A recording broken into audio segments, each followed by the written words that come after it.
Ka siit Kuidu jätkabki kassa erinevate platvormide tutvustamisega. Ja pärast seda tuleb meile rääkima Sigmar Herkli Puksist Swedbanki integratsioonist.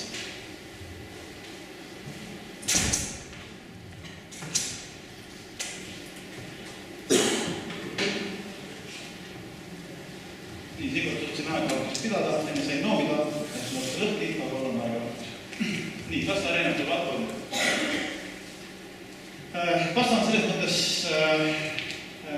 mõnedki kõige, ma ütleks mõnedki Herkli kõige keerulisem toode, kuna temal, eks sellel tootel on sõltuvusi kõige rohkem. Ta sõltub teie ristvarast, teile installeeritud tarkvarast, teile külge pandud tarkvarast ja tuhandest muust asjast veel, mis teeb selle asja hästi mõneti selliseks sofistikuks. Aga hoolimata sellest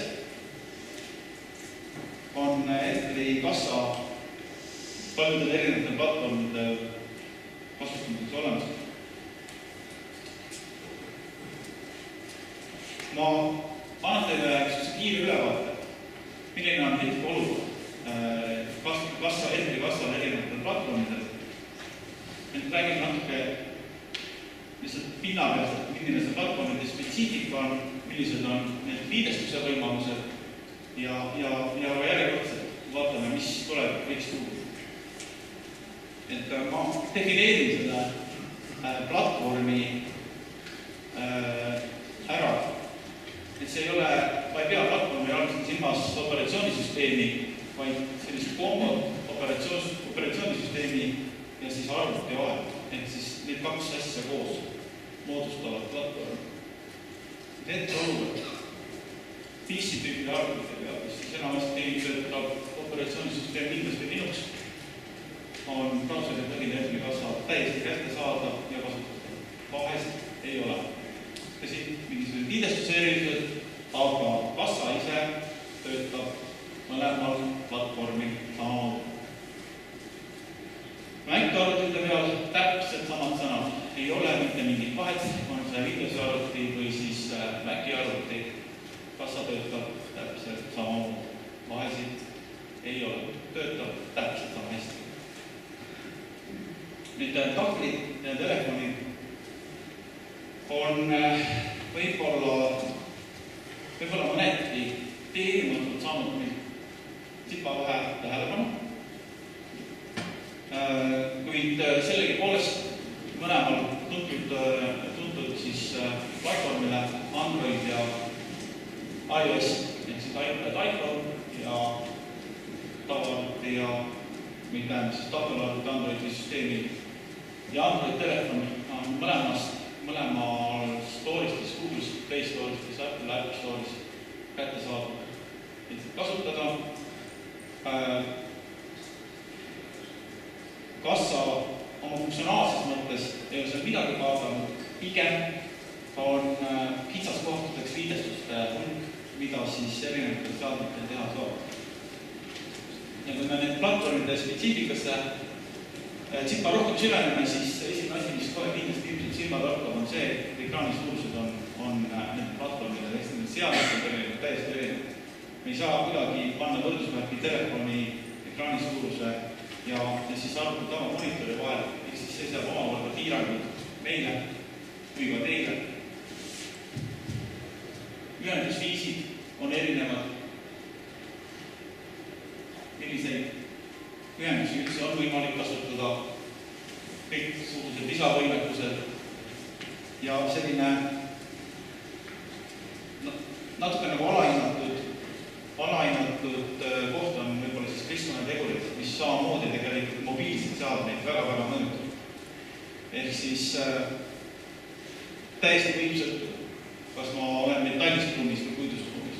Täiesti võib sõltuda, kas mul on kassa ümber 1000 inimesed, kellel on sinijaamas sisse lülitatud või ei ole lülitatud. Ehk siis need keskkonnategurid, eriti just mobiilsete seadmete puhul, need on ka need asjad, millega me igapäevaselt tegeleme, eks üritan neid hinnata ja siis viia miinimumini nende mõju. Et aga tuleb, et reaalselt keskkonnamõju on üks faktor, millega me igapäevaselt kokku puutume.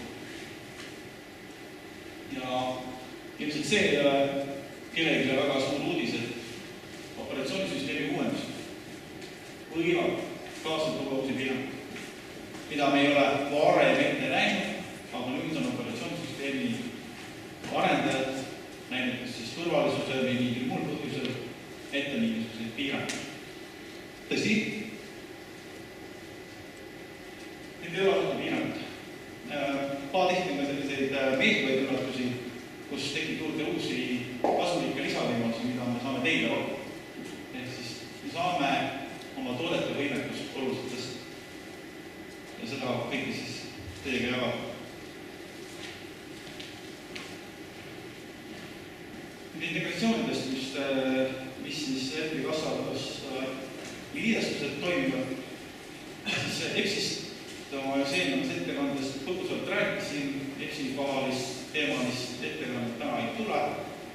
Ilmselt enamik teavad, et selline programm eksisteerib, siis PIS-i ja Maci peal on kõik riistvarad integratsioonid selliste väiksesse liidestustarkvarast. Linux on saanud meist vähe tähelepanu, ehk ütleme nii, et ei ole väga turgu. Ei kasutata kasvataga Linuxi, kasvatatuna Linuxit. Mõningaid on. Linuxi tarbeks integratsiooni tarkvara on olemas. Aga see konkreetne toode on hetkel nii värske, et me alles tegelikult kogume seda tagasisidet, kas kõik liidestused, mis kasvaga peaksid toimima, Linuxi on toimivad või mitte. Ma tean, probleeme on ilmselt printidega. See küsimusega tegeleme.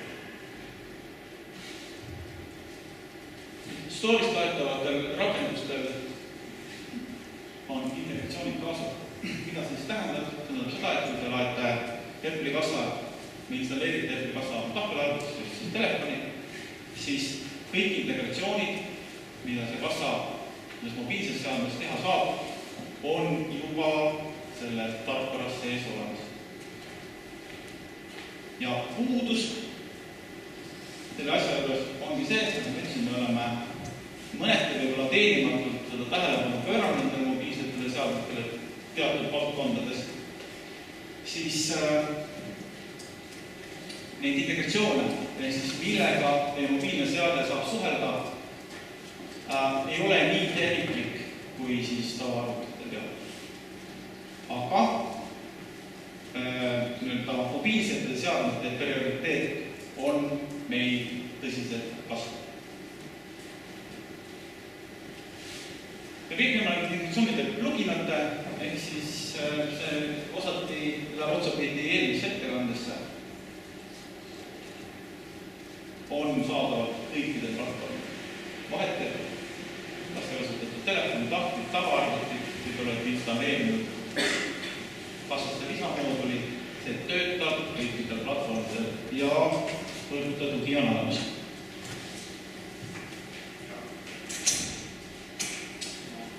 Mis otsakite tulevikku ka?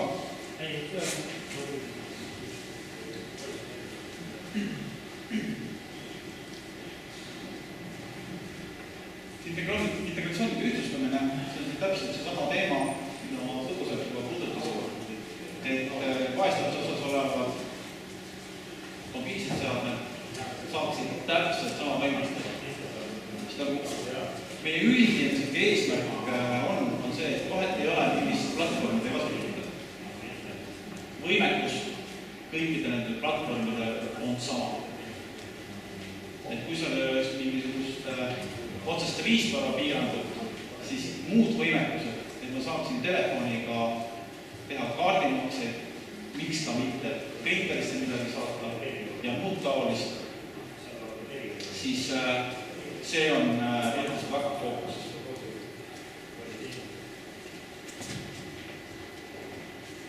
See toodete disaini osas,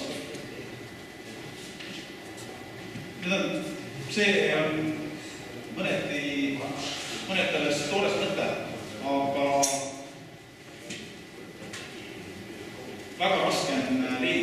ühisosa mobiiltelefoni ja teiste seadmete vahel. Just ainuüksi selle ekraani puudu. Et on tõenäoline, et mobiiltelefoni tarvis on see tarkvara ikkagi konkreetselt kohandatud mobiiltelefoni töötada. Sest mobiiltelefonis on kasutada harjumused pisut teistsugused ja ilmselt ka toimingud pisut teistsugused. Ilmselgelt ma ei näe seda, et see on tulevikus tavaline kasvaarvuti, aga on tänavamüügid, kõik sellised müügid, need kohti ilmselt veel küllaga, kus sellist võimekust oleks tarvis ja samamoodi kõik sellised liidestused on need siis tšeki väljastamise kohustus kliendile pangakaardimaksed võiksid ka läbi selle toimida. Ehk selle seadme spetsiifikast tulenevalt ilmselt on meil mõistlik vaadata ja õppe kasutusele seadme maksimum. Telefonis vaipimine on igaühele täiesti tavapärane tegevus, me ei kujuta ette seda tegemas arvutelefoniga. Et see on üks lõik, mida me kindlasti kaalume. Nende partnerite uue tehnoloogiaga me Eestis päevas olla ei taha. Ehk üritame, tihtilugu saame üle maailma väga palju meie partneritele kõige uusimid tehnoloogiad, mida me saame oma tarkvarast kasutusele võtta ja teile pakkuda.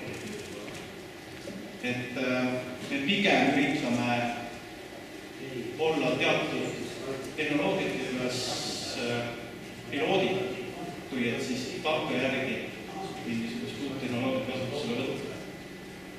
Et üle maailma selliseid väga põnevaid lahendusi tegi kuulda iga päev.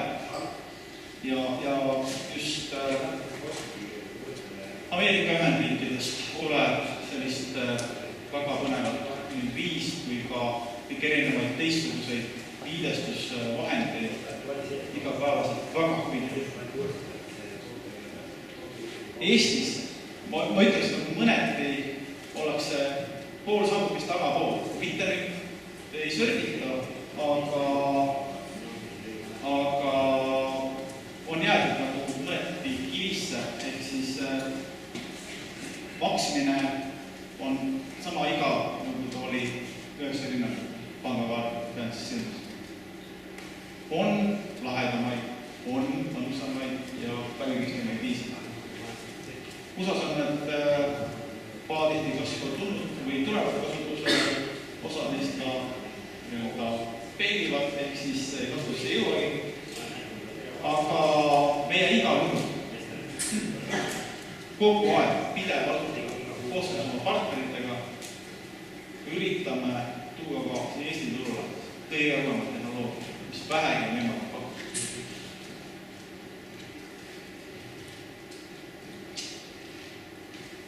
Ja selle kohta rohkem midagi lisada ei ole. Kui on küsimus, palun. Pangad pakuvad seda nutiterminalina äpp ja kuidas? Kas äpp ja nutiterminali äpp